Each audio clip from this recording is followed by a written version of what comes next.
කාරණයක් මතුණා ගරු ජනාධිපතිතුමා වාහන 24ක් භාවිතා කරමින් මාර්ගයේ ගියයි කියලා. දයාසිරි මන්ත්‍රීතුමාට තවත් විනාඩි 5-10ක් පාරේ හිටියා නම් වාහන 24ක් නෙමෙයි වාහන 200-300ක් ගණන් කරගන්න හැකියාව තියෙනවා. මොකද ගරු නියෝජ්‍ය කතානායකතුමනි අනුර දිසානායක ගරු ජනාධිපතිතුමා ඉතා සීමිත වාහන ප්‍රමාණයක් ඔහු කියපු සංඛ්‍යාවෙන් හතරෙන් එකකට අඩු වාහන සංඛ්‍යාවක් තමයි භාවිතා කරන්නේ. ඒ හින්දා ඒක වැරදි ප්‍රකාශයක්, සාවද්‍ය ප්‍රකාශයක්. නියෝජ්‍ය කතානායකතුමනි අපි මේ රටට දැවැන්ත ආදර්ශ ප්‍රමාණයක් ලබා දීලා තියෙනවා. ඒ හින්දා මේ අයවැය විවාදයේදී අය කියන්නේ ආදායම වියදම සම්බන්ධයෙන් කතා කරනකොට ආදායම වියදම මේ ප්‍රමාණාත්මක ඉදිරිපත් කිරීම විතරක් නෙවෙයි මේ රටේ ජනතාව සැබෑවින්ම දන්නවා ගරු ජනාධිපති අනුර දිසානායක මහත්මයා බලයට පත්වීමෙන් පස්සේ මේ වෙනකොට අපි පහුගිය දින කීපය පුරාම මේ සභාවට අවධාරණය කරා ආර්ථික ස්ථායීකරණය ඇති කරලා තියෙනවා. ඒ විතරක් නෙවෙයි දේශපාලන ස්ථාවරත්වය, ඒ විතරක් නෙවෙයි දේශපාලන සංස්කෘතිය වෙනස් කිරීම, ඒ විතරක් නෙවෙයි දැවැන්ත ආදර්ශ ප්‍රමාණයක් සමස්ත සමාජයට ලබා දෙන ආදර්ශයන් රාශියක් ගරු ජනාධිපති අනුර දිසානායක මැතිතුමාගේ නායකත්වයෙන් මේ සමාජයට දීලා තියෙනවා. ඒ හින්දා මම මේ සභාවට කියන්න කැමති මේ මුදලින් නෙවෙයි ඔහු ලබා දුන්නු ආදර්ශ මේ සමාජයට දීලා තියෙන ආදර්ශ හරහා නිර්මාණය වෙන බෝ දෑවල වටිනාකම් මුදලින් තක්සේරු කරන්න හැකියාවක් නැහැ. මේ ආදර්ශ හරහා හැම මොහොතකම, හැම පැයකම, හැම දවසකම, හැම සතියකම, හැම මාසයකම, හැම වර්ෂයකම මේ රටට දැවැන්ත මිල නොකළ නොහැකි ගුණාංගයන් රාශියක් වගේම ප්‍රතිලාභ රාශියක් මේ සමාජයට ලැබෙනවා. එතරම් උසස් ආදර්ශයන් මේ සමාජයට දීලා තියෙනවා.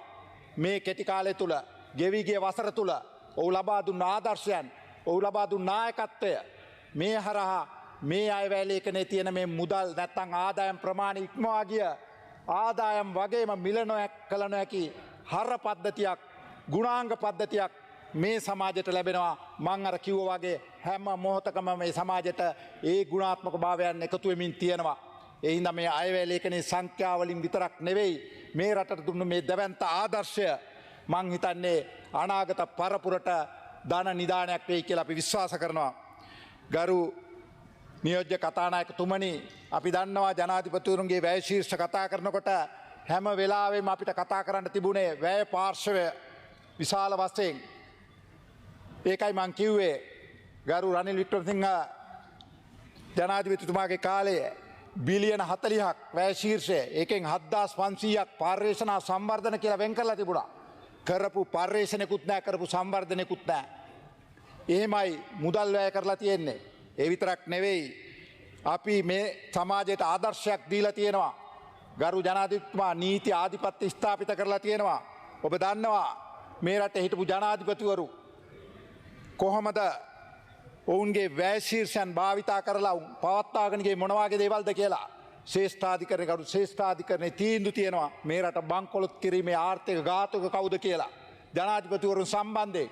ඒ විතරක් නෙවෙයි ජාතිවාදය, ආගම්වාදය පතුරවා ගත්තා, යොදාගත්තා තමන්ගේ බලය පැවැත්ම වෙනුවෙන්. එහෙම ජනාධිපතිවරු ඒ සඳහා වැය ශීර්ෂ වෙන් කරගෙන තිබුණා.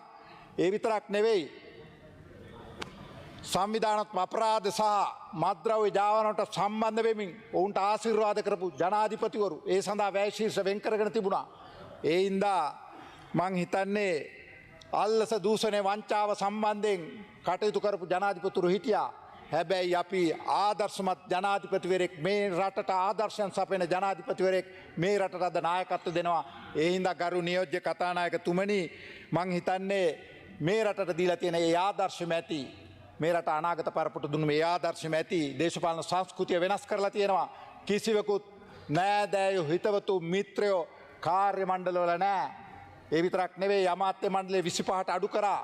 ඒ විතරක් නෙවෙයි රාජ්‍ය අමාත්‍යවරු ඉවත් කරලා තියෙනවා.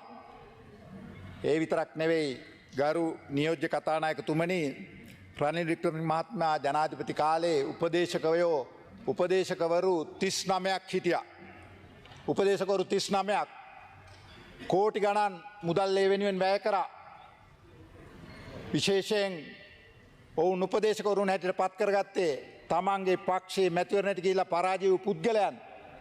ඔවුන් වෙනුවෙන් වැටුප් දුන්නා, ඉන්ධන දීමනා දුන්නා, අනිකුත් සියලු වරප්‍රසාද දුන්නා. කෝටි ගණන් වැය කරා. ඒව සඳහා තමා ඒ ජනාධිපතිවරු තමන්ගේ වැය ශීර්ෂ වැඩි කරගෙන තිබ්බේ. ආණ්ඩුව දිසානායක ජනාධිපතිතුමා සඳහා උපදේශකවරු 5 දෙනා ඉන්නේ. රනිල් වික්‍රමසිංහ 39ක් ගන්නකොට අකිල විරාජ් කාර්යවසම්ලට, රෝසි සේනානායකලට, අංශු මාරසිංහලට උපදේශක පත්වීම් දෙනකොට අපේ ජනාධිපතිතුමා උපදේශකවරු 5 දෙනෙක් විතරක් පත් කරගෙන ඉන්නවා. ඒ 5 දෙනාත් ස්වේච්ඡාවෙන් වැඩ කරමින් ඉන්නවා. එහෙම තමයි සමාජයට ආදර්ශ දෙමින් තියෙන්නේ. ජනාධිපති වැය ශීර්ෂය අනවශ්‍ය සියලු වියදම් කප්පාදු කරලා තියෙනවා. 39 වෙනුවට 5ක් පත් කරගෙන ඉන්නවා. 5 දෙනාත් ස්වේච්ඡාවෙන් වැඩ කරනවා. ගරු නියෝජ්‍ය කතානායකතුමනි, අපිට ඔවුන්ට ගෞරවයක් හැටියට මේ අවස්ථාවේ කියන්න ඕන. ස්වේච්ඡාවෙන් වැඩ කරන උපදේශකවරු 5 දෙනෙක් පමණක් තියාගෙන අපේ ජනාධිපතිතුමා වැඩ කරමින් ඉන්නවා. ඒ හින්දා මෙතන බොහෝ සාවද්‍ය ප්‍රකාශ කියවුණා. ඒ විතරක් නෙවෙයි, රනිල් වික්‍රමසිංහ මහත්මයාට හිටියා සම්බන්ධීකරණ ලේකම්වරු 29ක්. ඉන්ධන දීමනා, වැටුප්, අනික් සියලු පහසුකම්, වාහන පහසුකම් සියල්ල දීලා තිබුණා. සම්බන්ධීකරණ ලේකම් 29යි කෝටි ගණන් මුදල් වැය කරලා තිබුණා. හිතවතුන්, ඥාතීන් සහ තමන්ගේ දේශපාලන ව්‍යාපාරයේ මැතිවරණයට කියලා පරාජය වූ පිරිස් තම පත් කරලා තිබුණේ. හැබැයි අපි කරු ජනාධිපති ආණ්ඩුව දිසානායක සම්බන්ධීකරණ ලේකම්වරයාට ඇටියට එක්කෙනෙක් පත් කරලා තිනා. එපමණයි ගරු නියෝජ්‍ය කතානායකතුමනි. ඒ හින්දා මේ කාර්ය මණ්ඩල පළදායි ලෙස යොදාගෙන තියෙනවා. අනවශ්‍ය වියදම් සියල්ල කප්පාදු කරලා තියෙනවා. මම ඉදිරියට පැහැදිලි කරන්නම් කොතර දුරට කප්පාදු කරාද කියලා. ඒ විතරක් නෙවෙයි, වැය ශීර්ෂය ගැන කියනවා මිලියන 11.3ක් වෙන් කරගෙන තියෙනවා කියලා. බිලියන ඔව් ගරු නියෝජ්‍ය කතානායකතුමනි, ඒ බිලියන 6.5ක් ක්ලීන් ශ්‍රී ලංකා වැඩසටහන සඳහා ක්ලීන් ශ්‍රී ලංකා වැඩසටහන යටතේ මොනවද කරන්නේ? ධනාත්මක, සමාජීය, ආචාර ධර්මීය, පාරිසරික පිබිදීමක් ඇති කිරීම සඳහා තමයි මේවා යොදාගන්නේ. මේ අවුරුද්දේ ව්‍යාපෘති 52ක් ආරම්භ කරලා තියෙන මොන වගේ දේවල් වලටද? විශේෂයෙන් ආබාධිත ප්‍රජාවගේ පහසුකම් වැඩි දියුණු කිරීම, සනීපාරක්ෂක පහසුකම් සැලසීම, මත්ද්‍රව්‍යයට ඇබ්බැහිවන් පුනරුත්ථාපනය, කොළඹ මධ්‍යම බස් නැවතුම්පොළ නවීකරණය, වෙරළ තීර වෙරළ උද්‍යාන නිර්මාණය, පළාත් පාලන ආයතනට කසල කළමනාකරණය සඳහා නවීන පහසුකම් සැලසීම, ඩෙංගු වදුර තුරන් කිරීම, ආහාර සුරක්ෂිතභාවය ඇති කිරීම, මාර්ග ආරක්ෂාව තහවුරු කිරීම, මේ සඳහා තමයි ක්ලීන් ශ්‍රී ලංකා වැඩසටහන යටතේ මුදල් වෙන් කරලා තියෙන්නේ. එහෙම නැතුව අර හිටපු ජනාධිපතිවරු වගේ මේ රටේ මහා ජන ධනය කාබාසිනියා කරන්නවත් අනවශ්‍ය වියදම් සඳහා අනවශ්‍ය දේවල් සඳහාවත් නෙවෙයි මේ වියදම් කරලා තියෙන්නේ. මේ රටේ සමස්ත ජනයාගේ මේ සුඛ නැත්තම් ඒ සියලු දෙනාගේ අනාගත සුඛ විහරණය සඳහා තමයි මේ මුදල් වෙන් වෙලා තියෙන්නේ. ඒ හින්දා හැම වෙලාවෙම අපේ ජනාධිපතිතුමා කියපු එක කතාවක් තිබුණා. මොකද්ද? මහා භාණ්ඩාගාරයට එන හැම රුපියලකම තියෙන්නේ මේ රටේ දුක් විඳින මිනිසුන්ගේ දහදියයි කඳුළුයි කියලා. ඒ හින්දා මේ හැම රුපියලක්ම සාංගික දීපලක් වගේ රැක බලා ගන්න ඕන කියපු කතාව. ඒ අනුව ආදර්ශයක් දෙමින් අද කටයුතු කරනවා. හැම රුපියලක්ම වටිනාකමක් සහිතව රැක බලා ගන්නවා. නාස්ති අවම කරලා තියෙනවා. අල්ලස දූෂණය, වංචාව දේශපාලන ක්ෂේත්‍රයෙන් ඉවත් කරලා තියෙනවා. අපිට තව ගත යුතු ක්‍රියාමාර්ග රාශියක් තියෙනවා. රාජ්‍ය සේවාව තුළ යම් ගැටලු තියෙනවා. ඒවත් ඉවත් කරමින් තියෙනවා. නීති ආධිපත්‍ය ස්ථාපිත කරලා තියෙනවා. එහෙම කරන්න අපිට හැකියාව ලැබිලා තියෙන්නේ මේ ආදර්ශය, ඉහළින් සිට ලබා දෙන ආදර්ශය, ජනාධිපතිවරයා දෙන ආදර්ශය, ඇමති මණ්ඩලය දෙන ආදර්ශය.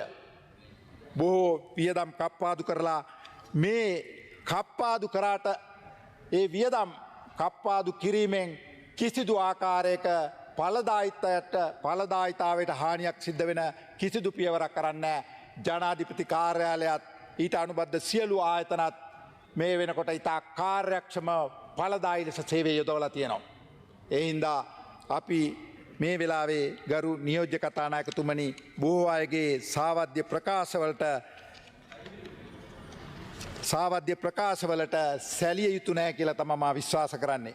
මේ වෙනකොට ගරු ජනාධිපතිතුමා මහා මන්දිර සියල්ල අතහැරලා ඔහුට ලැබුණු සියලු ප්‍රතිලාභ ජනතාවට දීලා තියෙනවා. ඒ හින්දා අපිට මේ අවස්ථාවේ තව දුරටත් මේ පිළිබඳව කතා කරනවා නම් ජනාධිපති කාර්යාලය, ජනාධිපතිතුමාගේ වැය ශීර්ෂය, සාමාන්‍ය පරිපාලනය, හිටපු ජනාධිපතිතුරුන්ගේ සේවා සැපීම, රාජ්‍ය ආයතන, විශේෂ ආයතන ව්‍යාපෘති මේ යටතේ ක්‍රියාත්මක වෙනවා. ඒව සඳහා තමයි මේ මුදල් පාවිච්චි කරන්නේ. එහෙම නැතුව ජනාධිපතිතුමාගේ පෞද්ගලික කිසිදු කාර්යයක් සඳහා රුපියලක් මේ වෙනුවෙන් පාවිච්චි වෙන්නේ නැහැ. මේහිදී විශේෂයෙන්ම අපි සංසන්දනාත්මකව කතා කරොත් 2024 මුල් මාස 9 හා සංසන්දනය කරනකොට 2025 මුල් මාස 9 තුල ජනාධිපති කාර්යාලයේ ජනාධිපතිවරයාගේ වියදම 58%කින් අඩු කරලා තියෙනවා. 58%කින් අඩු කරගන්න අපිට හැකියාව ලැබිලා තියෙනවා. අනවශ්‍ය නාස්තිකාර සියලු වියදම් කපා හැරලා තියෙනවා. ඒ විතරක් නෙවෙයි කාර්ය මණ්ඩල ප්‍රමාණාත්මකව අඩු කරලා තියෙනවා. 2024 සැප්තැම්බර් වෙනකොට ජනාධිපති ලේකම් කාර්යාලයේ කාර්ය මණ්ඩලය හිටියා 1252ක්. 25 සැප්තැම්බර් 803 දක්වා අඩු කරලා තියෙනවා. ඒ අනුව 449කින් කාර්ය මණ්ඩලය අඩු කරලා තියෙනවා. මේකේ වියදම 36ක අඩුවීමක්. හැබැයි අපි යොදාගත්ත මේ කාර්ය මණ්ඩලයේ ඵලදායී ලෙස අපි ඒ කටයුතු කරමින් ඉන්නවා. කාර්ය මණ්ඩලය 449ක් අඩු කරලා තිබියදීත් වියදම 36කින් අඩු කරලා තිබියදීත් එහෙම තමයි ජනාධිපතිතුමා ආදර්ශ මත්ව කටයුතු කරන්නේ. ඒ විතරක් නෙවෙයි මේ වැය ශීර්ෂය ඵලදායී ලෙස යොදාගන්නේ. ඒ විතරක් නෙවෙයි හිටපු ජනාධිපතිවරයාට සාපේක්ෂව මම මුලින් කිව්වා වගේ උපදේශකවරු 39 ඉඳලා 5 දක්වා අඩු කරලා තියෙනවා. දැන් කිසිම උපදේශකෙක් වැටුප් ගන්න නැතුව කටයුතු කරමින් ඉන්නවා. ඒ විතරක් නෙවෙයි මේ උපදේශකවරුන් සදා පහුගිය රනිල් වික්‍රමසිංහ රජය යටතේ මිලියන 49ක් මේ වෙනුවෙන් වැය කරලා තියෙනවා. ඒ විතරක් නෙවෙයි වැටුප් සහ දීමනා කාර්ය මණ්ඩලයට රුපියල් මිලියන 1199ක් 2024 ගෙවලා තිබුණා. මේක රුපියල් මිලියන 754 දක්වා අඩු කරලා තියෙනවා. මෙම සේවක මණ්ඩල අඩු කිරීම මගින් මාසකට රුපියල් 2,49,54,041ක් ඉතුරු කරගන්න අපි සමත් වෙලා තියෙනවා ජනාධිපති කාර්යාලය හැටියට. ඒ විතරක් නෙවෙයි මේ අඩුවීම පෙර නැත්තං 24 වර්ෂයට සාපේක්ෂව 24%ක වියදම් අඩුවීමක් නැත්තං අනවශ්‍ය වියදම් කපා හැරීමක් නාස්තිය වළක්වා ගැනීමක්. මේ විදිහට ගත්තාම වාර්ෂිකව ඉතුරු කරපු මුදල පහුගිය වසරේ 29 කෝටි 94,48,492ක් වැනි මුදලක් ඉතිරි කර ගැනීමට ලැබීම අපි ජයග්‍රහණයක් හැටියට අපි සලකනවා. ඒ විදිහට තමයි මේ රටේ මහජනයාගේ මුදල් අපි ඉතිරි කරලා තියෙන්නේ. ඒ විතරක් නෙවෙයි සමස්ත වශයෙන් 2025 වාර්ෂික ඇත්තමේන්තු වල මිලියන 564.4ක් පණ පුනරාවර්තන වියදම විශේෂයෙන් 26 වර්ෂයේ ඇත්තමේන්තු වල මිලියන 399.9ක් දක්වා අඩු කරගෙන තියෙනවා. මේ විදිහට අනවශ්‍ය වියදම් කප්පාදු කරලා අවශ්‍ය වියදම් පමණක් සිදු කරමින් විශාල මුදලක් ඉදිරි කරගෙන ලැබීම රටක් විදිහට අපි ලබාගත් ජයග්‍රහණයක් කියලා තමයි අපි විශේෂයෙන් මේ අවස්ථාවේ ප්‍රකාශ කරන්න කැමැති. ඒ විතරක් නෙවෙයි මේ අඩු කිරීම හරහා මේ කප්පාදු කිරීම හරහා මේ නාස්ති අවම කිරීම හරහා කිසිදු සේවාවක් අඩපණ වෙන්න අපි කටයුතු කරලා නැහැ. මේ සේවාවන් වඩා කාර්යක්ෂමව සිද්ධ වෙමින් පවතිනවා. ඒ විතරක් නෙවෙයි ගරු නියෝජ්‍ය කතානායකතුමනි ජනාධිපති අරමුදල විශේෂයෙන් ජනාධිපති අරමුදලේ සේවාවන් අපි වඩා ශක්තිමත් කරලා තියෙනවා. 1978 සිට 1978 සිට කොළඹට කේන්ද්‍රගතව පැවති ජනාධිපති අරමුදල ප්‍රාදේශීය ලේකම් කාර්ය මට්ටම දක්වා විමධ්‍යගත කරලා තියෙනවා. 2025යි 2.7 ඉඳලා විමධ්‍යගත කරලා තියෙනවා. ඒ අනුව ප්‍රාදේශීය ලේකම් කාර්යාල 341ක් හරහා මේ සේවා සැපීම ආරම්භ වෙලා තියෙනවා. ඩිජිටල් ක්‍රමවේද ඔස්සේ මේක විමධ්‍යගත කරලා තියෙනවා. කාර්යක්ෂමතාව ඉහළ නංවා තියෙනවා. විනිවිදභාවයෙන් විශාල පිරිසකට ජනාධිපති අරමුදලදා හරහා අඩු වියදමකින් අඩු කාලයක් තුළ ප්‍රතිලාභ ලබා දීමට හැකියාව ලැබී තිබීමත් විශේෂ ජයග්‍රහණයක් ඇටියට මේ අවස්ථාවේ ප්‍රකාශ කරන්න කැමැති. Honorable Ananda Vijaypada, you have 2 more minutes of your allocated time. ඒ විතරක් නෙවෙයි ගරු නියෝජ්‍ය කතානායකතුමනි, ජනාධිපති අරමුදල රුපියල් බිලියන 10 ඉඳලා රුපියල් බිලියන 10 ඉඳලා රුපියල් බිලියන 12 දක්වා ආදායම වර්ධනය කරගෙන තියෙනවා. ඒ විතරක් නෙවෙයි වනාලි හානි සඳහා පවුල් ඒකකවල දරුවන් සඳහා අධ්‍යාපනය ලබා දීම සඳහා විශේෂ ව්‍යාපෘතියක් මේ වසරේ ආරම්භ කරලා තියෙනවා. ඒක විශේෂ කාරණයක්. ඒ විතරක් නෙවෙයි උසස් පෙළ දරුවන්ට විශිෂ්ට ලෙස සමත් වෙන උසස් පෙළ දරුවන්ට රුපියල් ලක්ෂ ගානේ මුදලක් ලබා දීමත් වටිනා සහතික පතක් ලබා දීමත් මේ වෙනකොට පළාත් මට්ටමින් සිදු කරමින් පවතිනවා. ඊට අමතරව විදේශ ශ්‍රමිකයන් සඳහා යම් අනපේක්ෂිත ආපදා තත්ත්වයක් ඇතිවුණොත් එම අවස්ථාවලදී පවුල් වලට මෙරට ඒ පවුල් ඒකකවලට ඒ දරුවන්ට ආධාර ලබා දීමේ ඒ පවුල් ඒකකයන්ට ආධාර ලබා දීමේ වැඩපිළිවෙලකුත් මේ වෙනකොට ක්‍රියාත්මක කරලා තියෙනවා. ඒ විතරක් නෙවෙයි වෛද්‍ය ආධාර විශාල වශයෙන් වැඩි කරලා තියෙනවා සහ මේ සඳහා ලැබිලා තියෙන ඉල්ලුම් පත්‍ර ප්‍රමාණය විශාල වශයෙන් ඉහළ ගිහිලා තියෙනවා. ඒ අනුව මේ පහුගිය වසරක කෙටි කාලය තුල වසරක් නෙවෙයි මාස 10ක කාලය තුල රුපියල් බිලියන 4.3ක් එහෙම නැත්නම් කෝටි 43285ක මුදලක් මේ වෙනකොට මේ වෙනුවෙන් වැය කරලා තියෙනවා. ඒ හින්දා අපිට හැකියාව ලැබිලා තියෙනවා කොළඹ ජනාධිපති අරමුදල මේ වෙනකොට ගමට අරන් යන්න සේවාවන් වඩා විධිමත් කරලා වඩා හොඳ සේවාවක් රටේ ජනතාවට ලබා දෙන්න ඒ සඳහා ගත්ත පියවරක් හැටියට අපිට ඒ පිළිබඳව කතා කරන්න පුළුවන්. ඒ විතරක් නෙවෙයි ගරු නියෝජ්‍ය කතානායකතුමනි, එක විනාඩියක කාලයක් දෙන්න පුනරාවර්තන වියදම් වල 27ට සාපේක්ෂව 61ක අඩුවීමක්. ඒ විතරක් නෙවෙයි උපදේශවරුන්ගේ වියදම් වල සාපේක්ෂ අඩුවීම 84ක්.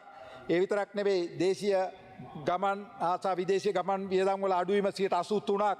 ලිපිද්‍රව්‍ය සහ ඉන්ධන සැපයීම පිළිබඳව වියදම අඩුවීම 69ක්. ජනාධිපති කාර්යාලයේ ඉන්ධන වියදම් අඩුවීම 67ක්. වාහන සඳහා යන්ත්‍රෝපකරණ ගොඩනැගිලි නඩත්තු සඳහා වියදම 32කින් අඩු කරලා තියෙනවා. අනවශ්‍ය සියලු ගොඩනැගිලි ඉවත් කරලා තියෙනවා. ගොඩනැගිලි 10ක් ඉවත් කරලා කෝටි 10ක් ඉතිරි කරලා තියෙනවා. මිලියන 100ක් ඉතිරි කරලා තියෙනවා. ඒ විතරක් නෙවෙයි සේවා වියදම් sannivedana ජල පවිත්‍රතා ආරක්ෂක සේවා බදුකුලි මේ වලින් 53ක වියදමක් ඉදිරි කරලා තියෙනවා. ඒ විතරක් නෙවෙයි වාහන අනිකුත් ප්‍රාග්ධන භාණ්ඩ පුනරුත්ථාපන වැඩි දියුණු කිරීම වෙනුවෙන් 40ක ඉදිරියක් කරලා තියෙනවා. ප්‍රාග්ධන ස්වරූපයේ වාහන නඩත්තු කිරීමෙන් 36ක මුදලක් සාපේක්ෂව 24 වර්ෂයට සාපේක්ෂව 25 වර්ෂයේ ජනාධිපති කාර්යාලය ඉදිරි කරලා තියෙනවා. ඒ හින්දා අනවශ්‍ය වියදම් සියල්ල කපා හැරලා රටේ ජනතාවට ඵලදායී සේවාවක් ඉෂ්ට කිරීමට සමත් වෙලා තියෙනවා. වැටුප් වැඩි කර තත්ත්වයක් තුලදී පවා වියදම් කළමනාකරණය කරගන්න හැකියාවක් ලැබිලා තියෙනවා. ඒ හින්දා අපි අවසාන වශයෙන් ගරු නියෝජ්‍ය කතානායකතුමනි මේ රටේ ජනතාවට ප්‍රකාශ කරන්න කැමැති විපක්ෂයේ මොන දේ මොන සාවද්‍ය ප්‍රකාශ කළත් මොන අවලාද ප්‍රකාශ කළත් අපි මේ රටේ ජනතාවට පොරොන්දු පරිදිම රටේ ජනතාවගේ අනාගත සුභසිද්ධිය වෙනුවෙන් කටයුතු කරනවා. ඒ සඳහා ගරු ජනාධිපති ආණ්ඩු කුමාර දිසානායක නායකත්වය දෙනවා. ඔහු මේ රට ආදර්ශ දීලා තියෙනවා. ඒ ආදර්ශයන් මේ රටේ අනාගත පරපුරට ශීශාල ධන සම්භාරයක් උත්පාදනය කරයි කියලා අපි විශ්වාස කරනවා. අවස්ථාව ලබා දීමට බොහොමත්ම ස්තුතිවන්ත වෙමින් මානියන් වෙනවා. බොහොමත්ම ස්තුතියි.